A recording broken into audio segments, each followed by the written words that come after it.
Dans quelques secondes, 3 étudiants du lycée viticole de Montagne vont nous rejoindre, 3 étudiants de BTS Vitiono qui vont aller à la rencontre de ceux qui se sont déjà engagés dans les pratiques environnementales, dans les démarches environnementales. Ils s'appellent Alexis Bidot, Hugo Morillon et Nicolas Remaud. Et je crois savoir qu'ils sont un tout petit peu stressés. Je pense que vous pouvez les encourager. Voilà, ils ont la pression, c'est très bien. Ça s'est très bien passé pour les étudiants de Blanquefort. Il n'y a pas de raison que ça se passe mal pour vous. Allez les gars. Vous allez avoir Tiens. 6 questions. Donc première question. Quel pourcentage des exploitations bordelaises sont-elles engagées dans une démarche environnementale en 2016? Rouge entre 60 et 80%, bleu entre 50 et 60%, jaune entre 30 et 40%, vert entre 80 et 100%.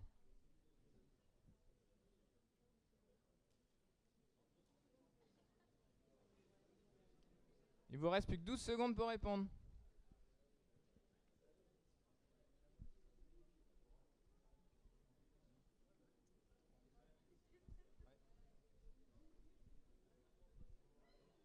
La réponse était entre 50 et 60%. Donc félicitations aux 34 qui ont bien répondu.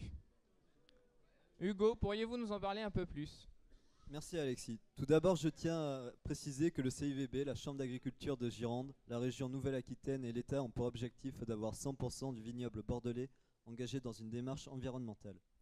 En 2016, cet objectif est déjà rempli à 55%. Attention, une démarche n'est pas une certification. Nicolas, vous pouvez peut-être nous expliquer. Une démarche environnementale, c'est faire volontairement des efforts pour avoir des pratiques plus respectueuses de l'environnement, mais sans le faire reconnaître. Ah, du coup, une certification, c'est reconnu. Mais par qui? Quand le viticulteur s'engage dans une certification, il s'engage à respecter un cahier des charges, un référentiel et à être audité par un organisme certificateur. Il peut ensuite mieux valoriser sa démarche. Passons donc à la deuxième question. Combien de niveaux de certification environnementale issus du Grenelle de l'environnement existe-t-il? Rouge 2, bleu 3, jaune 4 et vert 1.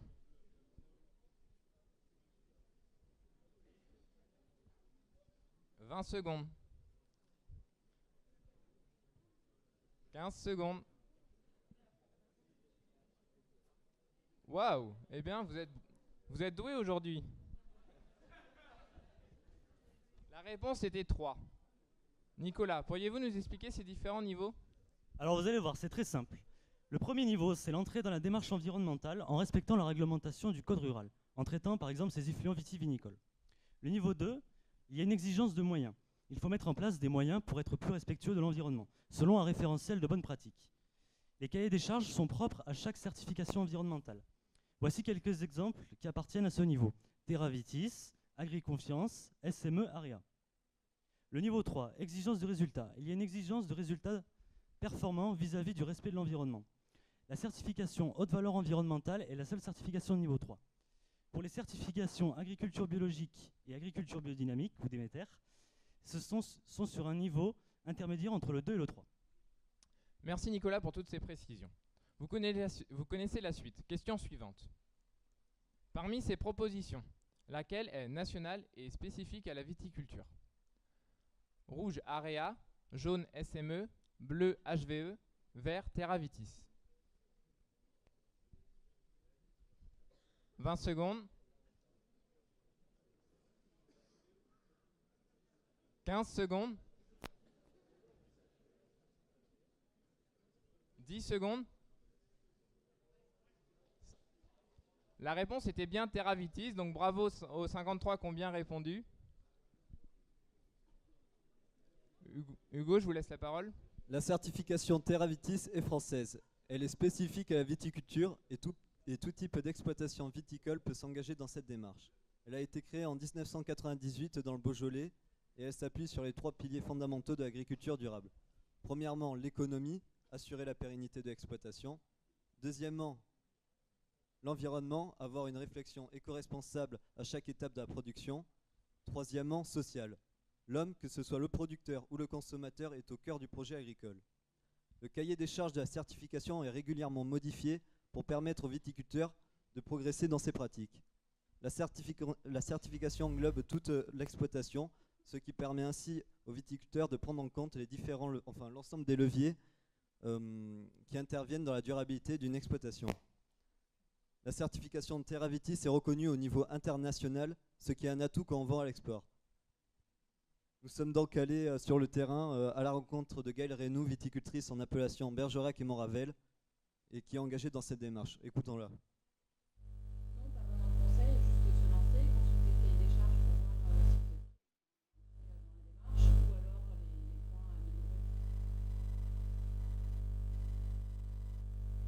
Non, pas vraiment de conseil, juste se lancer, consulter le cahier des charges pour voir si vous êtes prêt aujourd'hui à entrer dans la démarche ou alors les points à améliorer pour y entrer. Et après, il faut savoir qu'il y a un groupe assez fort sur la Gironde avec une cinquantaine d'exploitations et donc c'est rapidement possible de communiquer.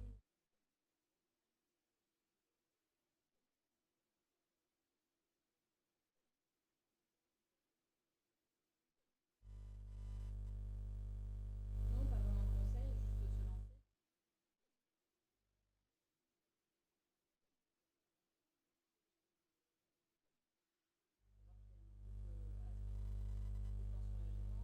avec une cinquantaine d'exploitations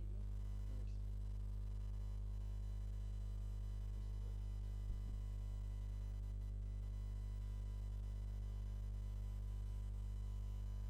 donc Allô? Bon, désolé, on va passer à la question 4.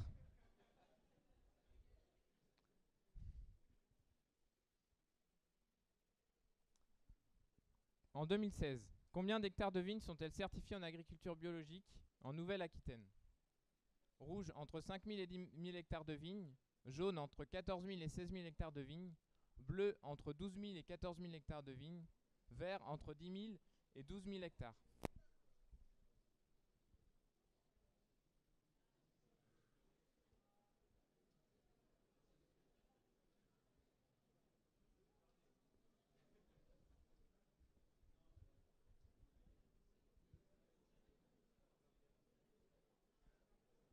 La question était tout de suite plus dure, donc la réponse était 11 000 hectares.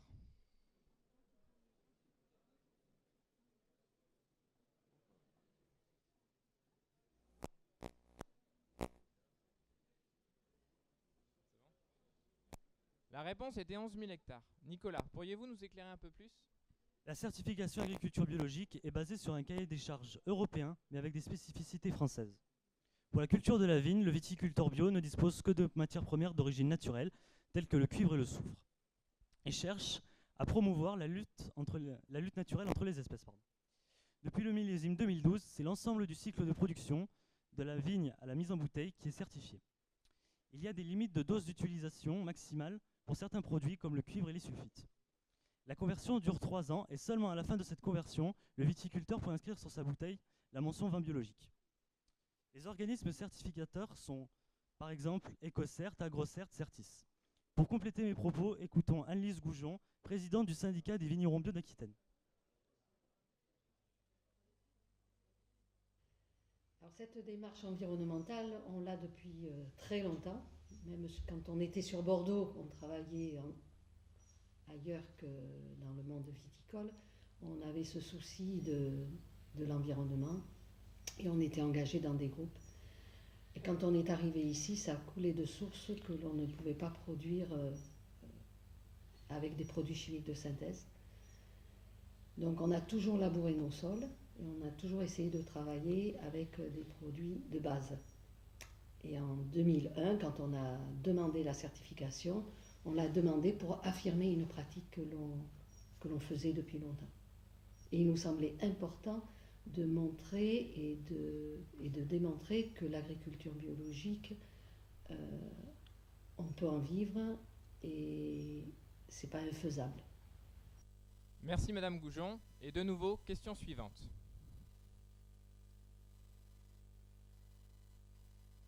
En quelle année fut créé le SME, Système de Management Environnemental? Rouge 2000, jaune 2015, bleu 2005 et vert 2010.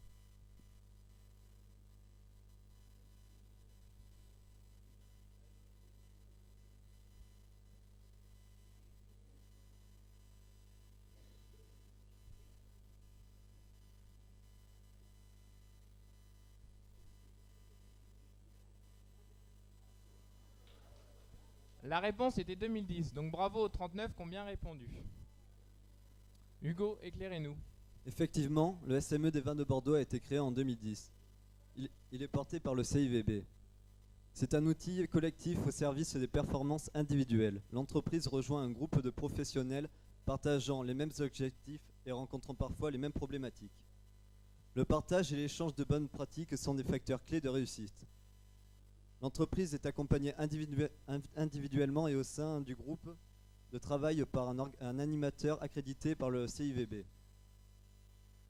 L'entreprise peut ainsi identifier ses faiblesses grâce à un diagnostic environnemental et un outil de veille réglementaire, environnement, santé et sécurité. Par la suite, il peut planifier des actions d'amélioration à plus ou moins long terme. Cette démarche est basée sur l'amélioration continue. En 2017, plus de 700 entreprises sont déjà engagées dans le SME. On peut dire que c'est une vraie réussite. Qui de mieux placé pour en parler qu'une viticultrice engagée dans cette démarche? Écoutons Madame Arbeau, viticultrice à Franc.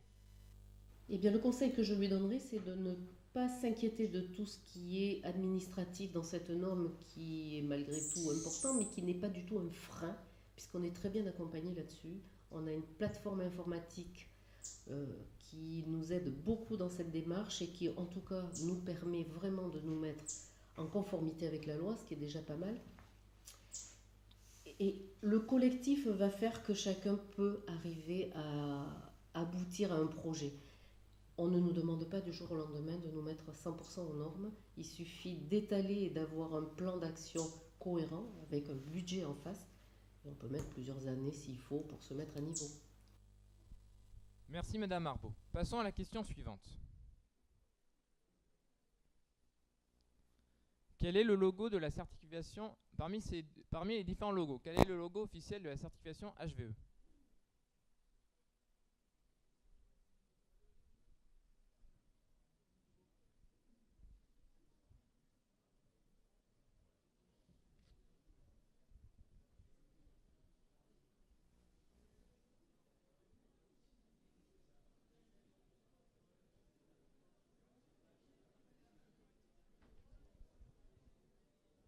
Vous n'avez plus que 5 secondes.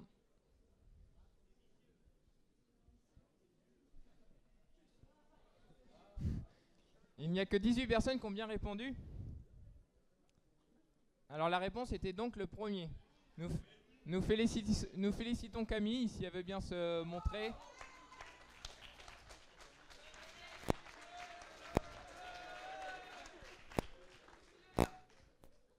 Nicolas, éclairez-nous sur cette certification HVE. La certification HVE est la seule certification de niveau 3. HVE est l'aboutissement des efforts mis en place dans le cadre des certifications de niveau 2. L'exploitation certifiée peut mettre sur son produit la mention valorisante haute valeur environnementale. La certification n'est accessible qu'à des entreprises déjà engagées dans une démarche environnementale de niveau 1 ou 2. HVE est basée sur une exigence de résultats vis-à-vis du respect de l'environnement. Ces résultats sont basés sur des seuils de performance environnementale portant sur la biodiversité, la stratégie phytosanitaire, la gestion de la fertilisation, la gestion de la ressource en eau. Il est aussi possible d'accéder à la certification HVE via une voie économique, poids des intrants sur le chiffre d'affaires. Cette voie prend en compte également les infrastructures agroécologiques de l'exploitation. Des indicateurs sont calculés et comparés à des valeurs seuil. Laissons la parole à Mélanie Chenard de l'exploitation du lycée viticole de Montagne pour aborder cette démarche. Donc, de nombreux projets sont menés sur l'exploitation au niveau environnemental, mais au niveau également santé et sécurité, sur la thématique de la réduction des intrants phytosanitaires, comme par exemple avec l'application d'outils d'aide à la décision, l'utilisation d'un pulvérisateur confiné, également des semis d'engrais verts. On a aussi beaucoup de linéaires de haies implantés dans le vignoble, des suivis de biodiversité. Et donc en fait, la certification HVE, de par son référentiel, permet de quantifier l'ensemble de ces efforts réalisés et donc d'avoir un référentiel, une base de comparaison pour se situer par rapport à une certification environnementale. Merci Madame Chenard. Donc notre jeu est bientôt terminé. Concluons donc. Hugo. Pour conclure, je dirais qu'un large panorama de certification s'offre aux viticulteurs, à vous tous. En fonction de vos objectifs, à vous de définir la démarche qui vous correspondra le mieux. Pour vous y aider, vous trouverez les contacts des référents sur la diapositive suivante et dans les documents qui vous ont été remis. À part les certifications que nous avons présentées, il en existe de nombreuses autres, telles que Déméter, Agriculture biodynamique, AREA, Agriconfiance et bien d'autres. Sur le plan financier, sachez que dans certains cas, les coûts de certification peuvent être pris en charge par le conseil régional, comme pour l'AREA. La viticulture bio bénéficie d'aide au maintien et à la conversion. Et dernier point à retenir, l'engagement dans une certification environnementale fait de plus en plus partie des critères de sélection pour bénéficier de subventions à l'investissement, comme les aides environnementales PVE. Nicolas, un dernier mot? Oui, je dirais en synthèse que les certifications permettent de valoriser les efforts environnementaux entrepris par les viticulteurs. Elles permettent aux exploitations engagées d'avoir des pratiques plus respectueuses de l'environnement et donc d'être plus durables. Et pour finir, elles sont un outil de communication et de transparence. Elles améliorent l'image de marque du produit et du producteur. Eh bien voilà, messieurs, dames, notre jeu est terminé. Mais pas de panique, on se retrouve dans 2 ans, même heure, même lieu. Avant de quitter la salle, j'aimerais dire merci à Nicolas et Hugo pour leur expertise. Merci au public pour sa participation et sa bienveillance. Un grand merci donc aux viticulteurs qui ont accepté de témoigner. Et un dernier merci au Vinopole qui nous a fait confiance pour cette intervention.